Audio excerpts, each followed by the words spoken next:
Hello students, welcome to the online classes.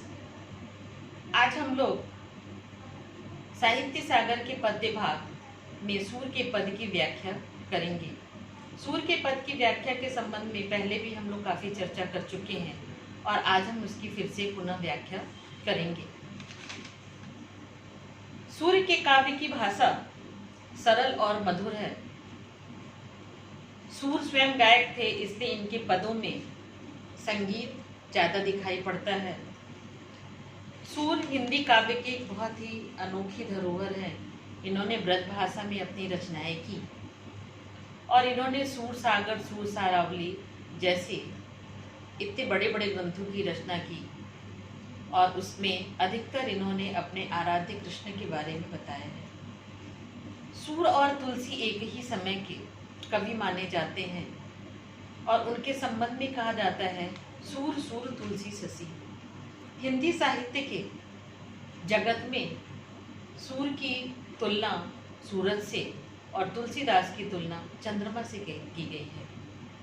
इन्होंने इन दोनों कवियों ने दो महाकाव्य ग्रंथों की रचना की। सूरदास ने सूर सागर और तुलसीदास ने रामचरितमानस किया।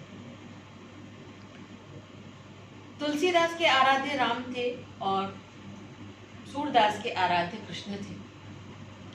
यहाँ पे उन्होंने अपने पद में कृष्ण के बाल स्वरूप का वर्णन किया है और इन्होंने इसका इतना सजीव वर्णन किया है कि उसको देख करके, सुन करके, पढ़ करके ऐसा नहीं लगता है कि ये किसी अंधे व्यक्ति द्वारा किया गया। सूरदास के जन्मांध होने के संबंध में बहुत से मतभेद हैं, बहुत से विचार हैं, पर इस पे वास्तविक प्रकाश कोई भी नहीं डाल सका है। तो आइए अब हम शुरू करते हैं सूर के पद का। फर्स्ट पद, प्रथम पद में कवि ने माता यशोदा के वात्सल्य का वर्णन किया है।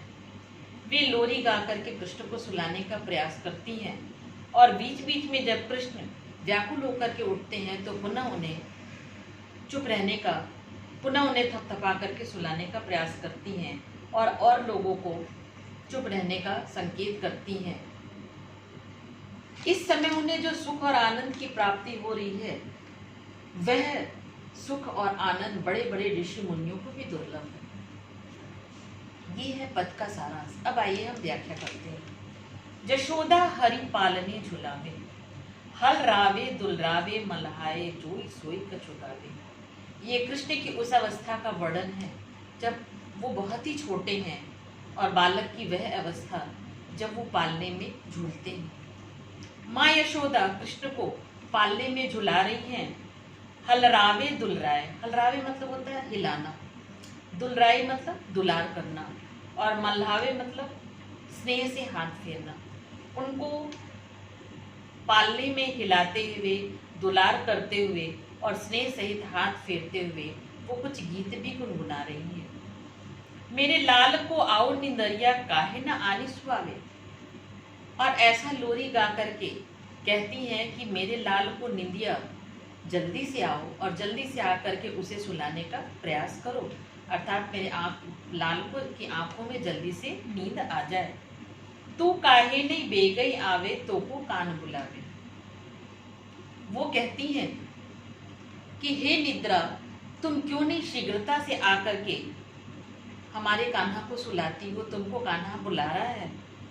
कबहू पलक हरी मूंद लेते हैं, कबहू अधर फरकावे। कृष्ण के सौंदर्य का या कृष्ण की निद्रा की अवस्था का वर्णन करते हुए सूरदास जी कहते हैं कि हरि अर्थात कृष्ण कभी अपने पलकों को मूंद लेते हैं और कभी अपने होठों को फड़फड़ाते हैं, जैसा एक छोटा बच्चा करता है सोने के समय। कभी अपने पलकों को मूंदता है, कभी लगता है कि उसके होठ फड़फड़ा रहे हैं।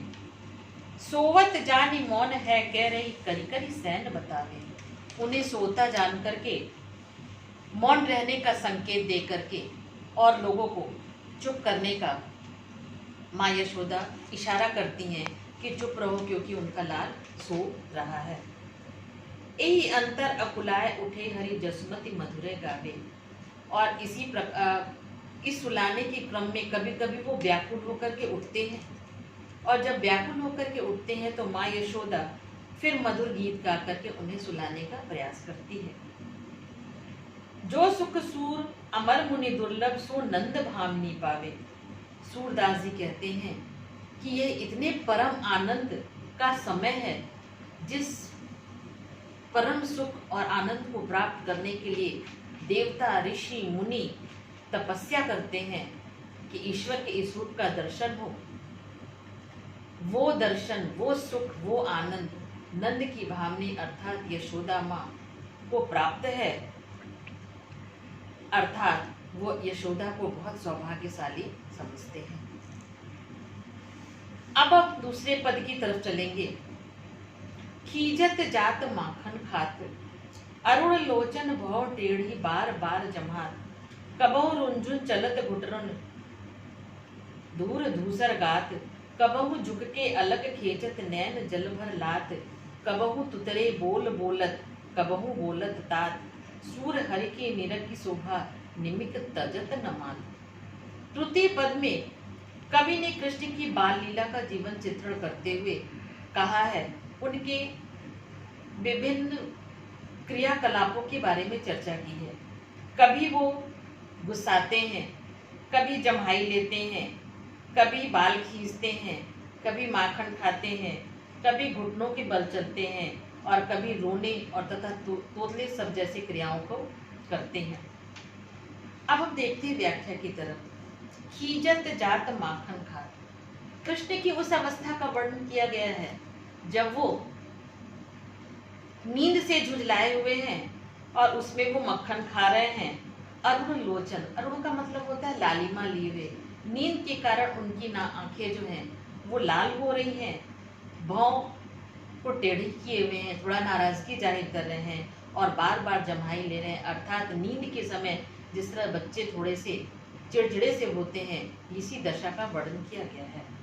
कबहु रुंझुन चलत घुटरुन दूर धूसर गात।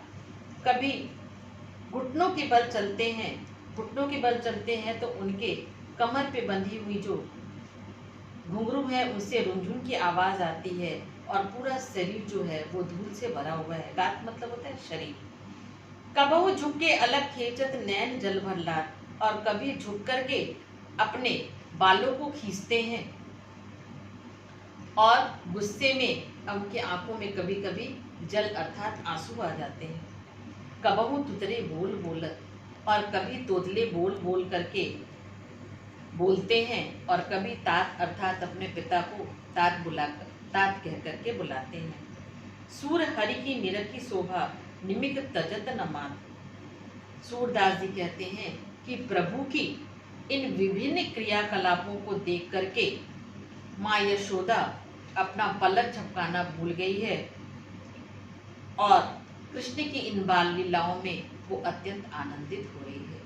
तो सूर के पद के ये दो दृश्य मैंने आपके सामने प्रस्तुत किए। एक में वो पालने में झूल रहे हैं और दूसरे में उनकी बाल सुलभ क्रियाकलाप हैं। तीसरे पद की व्याख्या हम अपने अगले वीडियो में करेंगे। आप दोनों पदों को पढ़ करके उनके कठिन शब्दों को पढ़ने का प्रयास करिएगा और उससे संबंधित प्रश्नोत्तर अपने अभ्यास पुस्तिका में करें। धन्यवाद।